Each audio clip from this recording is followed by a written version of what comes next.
he bought into his gimmick just a little too much. This undefeatable force, nobody can beat him. And my point of view was, bro, anybody could get beaten.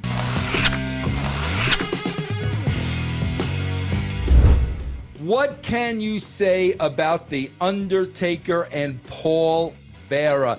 I think Paul Bearer is the most underrated promo of all time. I used to love working with Paul Bearer. What a great storyteller, man. So underrated. And Taker, man, for as big a star as he was, man, very, very, very easy to work with. I think he trusted my writing. I think he knew that I was always looking out on his behalf.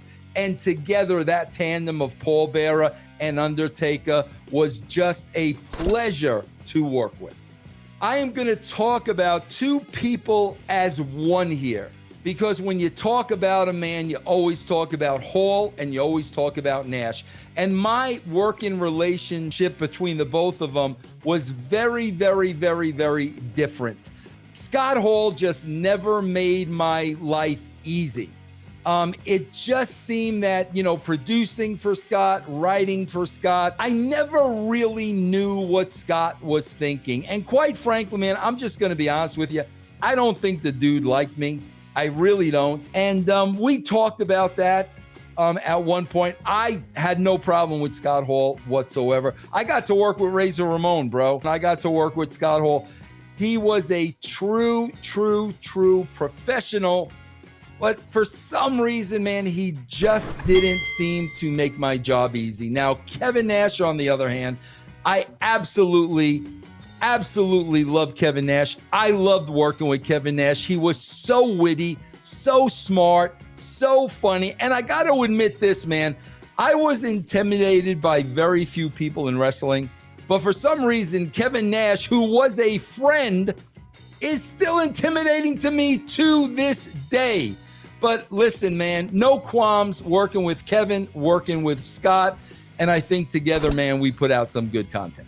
Man, this guy, probably the most difficult person I ever had to work with. And guys, this is not personal. None of this is personal. It was hard working with Goldberg. I'm not going to lie to you.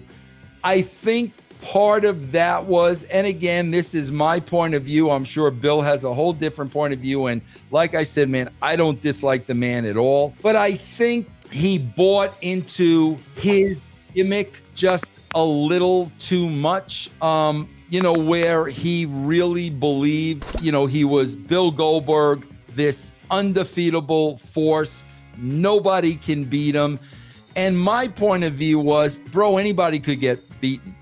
I mean, you're going to have a bad day and you may lose, especially with the amount of times you wrestle. I think Bill overthought his character just a little bit too much, but I understood why, because he told me once. He said, bro, my character is Goldberg, and I really am Goldberg. So when I'm out there doing stuff, people think it's Goldberg. And I got that, bro.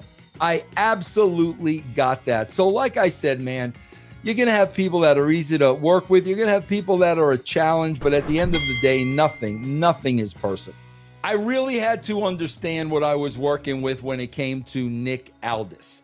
First of all, you have to understand that it was Dixie Carter's idea to bring Nick Aldis into TNA. And she was always pushing for Nick and shoving Nick down everybody's throat. So right there, Nick had a strike against him. And he was put in a very unfortunate situation. Now, if you don't know Nick, when you first meet Nick, when you come across Nick, you think he is a pompous a-hole. You really do, bro. You think he thinks very highly of himself and he's got a chip on his shoulder. But bro, that's just Nick. This is an incredibly intelligent human being. Once you get to know him, bro, you want to be around him. You want to pick his brain. Bro, he is extremely creative, extremely witty, but it took me a little bit of time to warm up to Nick Aldis, but to this day, I'm proud to call Nick Aldis a friend. Man, this next individual, I never saw a guy pick up wrestling as quickly as he did. And I am talking about Ken Shamrock, man. And to me, I say it to this day, Ken Shamrock was one of the most believable wrestlers I ever worked with, bro. His level of intensity. Every time I saw Ken, I believed in what he was doing. I believed in his matches. I believed in his promos. Great to work with, bro. Again, a pro through and through. Man, there were two different Dixie Carters. There was Dixie Carter, the boss, and Dixie Carter, the character. As a boss, Dixie, man, I just don't think she was meant to be in the wrestling business. I think she was too kind. I think she had too big of a heart, and she had no idea what she was getting herself into. She was just eaten by the sharks, man. She was just worked and worked over and worked again. I just feel, man, she was too kind to be in the wrestling business. She had a fault of always repeating mistakes and not learning from them. And I think ultimately that's what cost Dixie. But I want to make one thing perfectly clear. As a human being, bro, and as a personal level, I love this woman. I'm just giving you the business side of it. Working with her as a talent, bro, she was a little too much. You had to spend a lot of time with her. You got 20, 30 people you're working with, bro. You got to go. And Dixie as a talent, man, just took a lot of attention. And it was difficult at times. But again, guys, understand, man, I'm talking on a professional level. I am not talking on a personal level. Eric Bischoff, bro, it's been documented. I did not have fun working with Eric Bischoff at any time. And I am not going to blame that on Eric, bro. We were two people that were put together and forced to work together. And we were like oil and water, bro. Eric Bischoff was the complete opposite of Vince Russo. And bro, from the start, we just did not get along. We were just two people that were complete opposites, and it was never going to be easy. But I am not going to sit here and bury Eric or say anything negative about Eric. It was just a bad situation, man. That's all I'll say. When I think of Mick Foley, bro, I just think of creative. Bro, you got to understand, man, this is the man that played 3 characters very, very differently. Let's face it, bro, 90% of people in the wrestling business today can't play one character. So you are talking about an absolute creative genius, bro. To this day, I love Mick Foley with all my heart and soul. He's my Long Island brother, bro.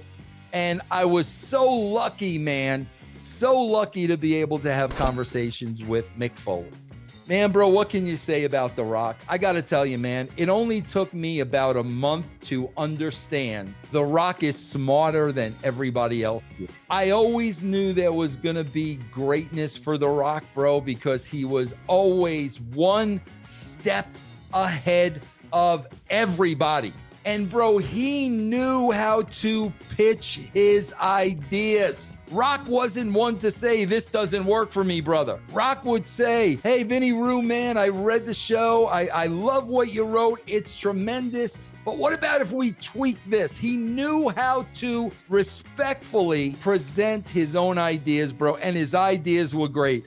Bro, all those great catchphrases, I wish I could say I wrote one of them. I didn't. Every single TV, bro, Rock would come with a new catchphrase. He was constantly thinking about that character 24/7, man. And he was just a people person, man. And he was smarter than everybody else. So there you have it, everybody. Who was easy to work with?